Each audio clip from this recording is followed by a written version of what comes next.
New roads, or new major roads, are soon to be constructed in Mpumalanga, the land of the East, as they call it. The South African National Roads Agency, Sanral, has started the process for these projects. It's hoped the roads will unlock economic growth in there. Which roads are they and what's going to be involved? Let's discuss all of this with Sanral's Madoda Mthembu. Mr. Mthembu, good afternoon and thank you very much. It seems like this is a huge initiative involving two big projects, which currently, I understand from your statement, at a design stage. What are these roads and why go so big in Mpumalanga? Thank you very much, and good afternoon to your viewers. We, as Sanral, have planned the upgrades of these two roads, which are the N2 between Emelo in Mpumalanga, going all the way down via B3D from Kondo to the border with KZN. It's about 160 kilometers long. And then the second one is the R40 between Hazyview going up north through Bushbuck Ridge, just to the south of Akonhoek. So those are the two major upgrade projects that were planned in the province. And how much are they going to cost you? Well, at this time, it's just estimates. We will get the correct figures when we go out on tender, but the N2, as you can see, it's a very long stretch between MLO and just south of Peter Diff, about 160 k's. So we're estimating just over 6 billion rand. The project will be sort of subdivided into what we call 5 work packages, because our intention is not to give the project to one contractor. So since it's just a long stretch, it will be subdivided into those 5 work packages. Just roughly over 6 billion rand. Yeah, I mean, currently these projects, they're at the design stage. So what's going to be happening next? Are engineers busy finalizing? I heard you mentioning estimates, and I heard you mentioning when we go out to tender. That's not happened yet. Yes, we have appointed the design engineers who are currently busy with the design process. It takes quite a bit of time, as you can understand, because we dualing the N2 between MLO and B3DIF and south of B3DIF. So it takes a bit of time to finish off the design processes and get approval for EIA processes and land acquisition where necessary. So they are still busy with the design process. So we're looking at maybe starting construction in about 2 years' time from now, if everything goes well. Yeah, so there's still quite some time to get there, and we cannot overemphasize the need for good roads, because, I mean, they drive the economy, literally. We need good roads, and Mpumalanga, of course, is a tourist destination, and I guess as we settle in the world of the pandemic and we get more visitors coming in, it will be good to have the state of the roads very good. Currently, would you say Mpumalanga has good roads, or are there any challenges? Yes, our national road network within the province is in a good state. However, we do have some pockets here and there where the roads are due for rehabilitation. And big now in the rainy season, when it rains, and it's been raining for the past 3 months, you do find problem areas where we do experience the development of potholes. But I mean, we have our routine maintenance teams that make sure that when those potholes do develop, they get closed off.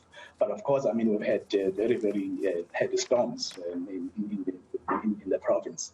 We're trying all our best. But overall, our network is in a fairly good state. Okay, any bridges on those routes, that stretch that you said 160 kilometers on the N2 between MLO through Mkondo to KZN and Mpumalanga border, and also on that R40 between Hazyview and Bushbuck Ridge? Are there any bridges that you're going to have to fix on those, or it's simple just the tarred roads? Yes, there will be bridges that will have to be widened or fixed or replaced.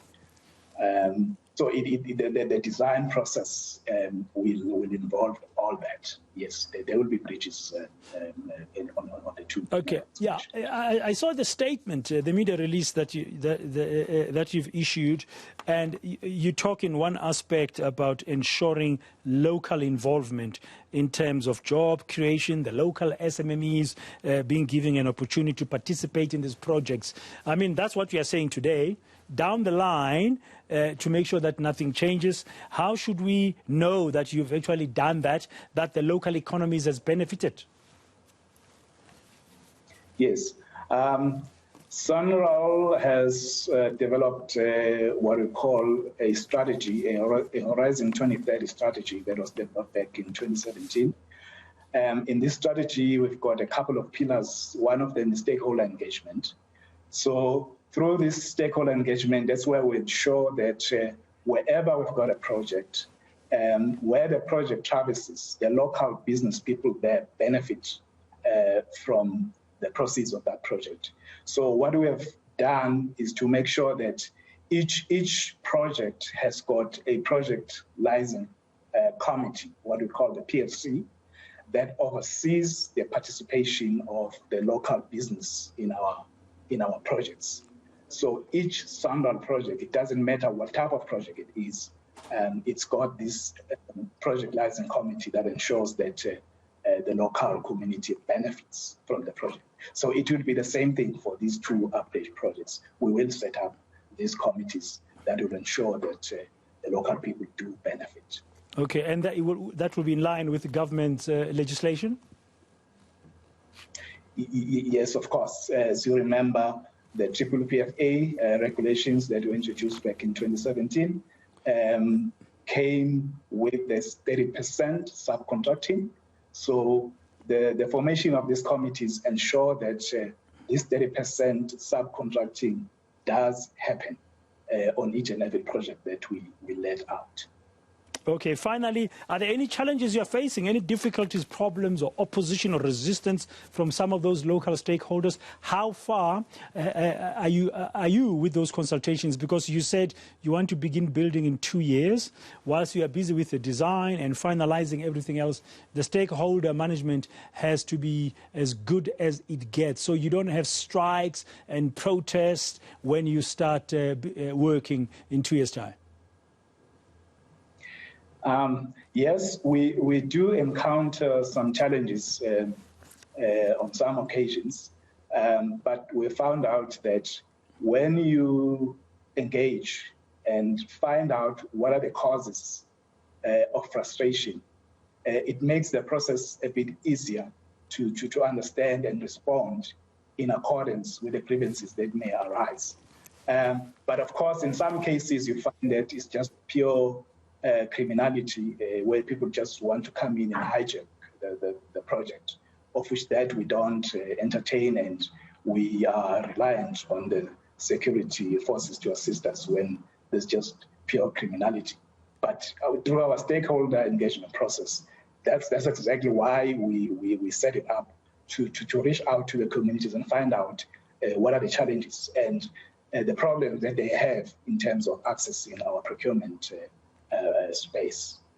Okay, no, we'll touch base with you, I'm sure, in the future.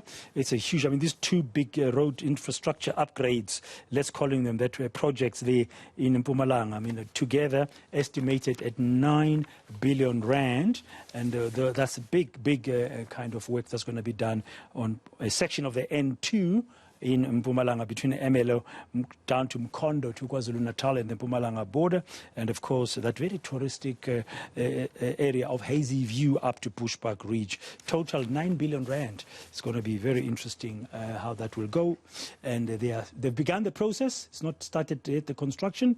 That's going to start in about 2 years' time or so. We cannot overemphasize the importance of road infrastructure.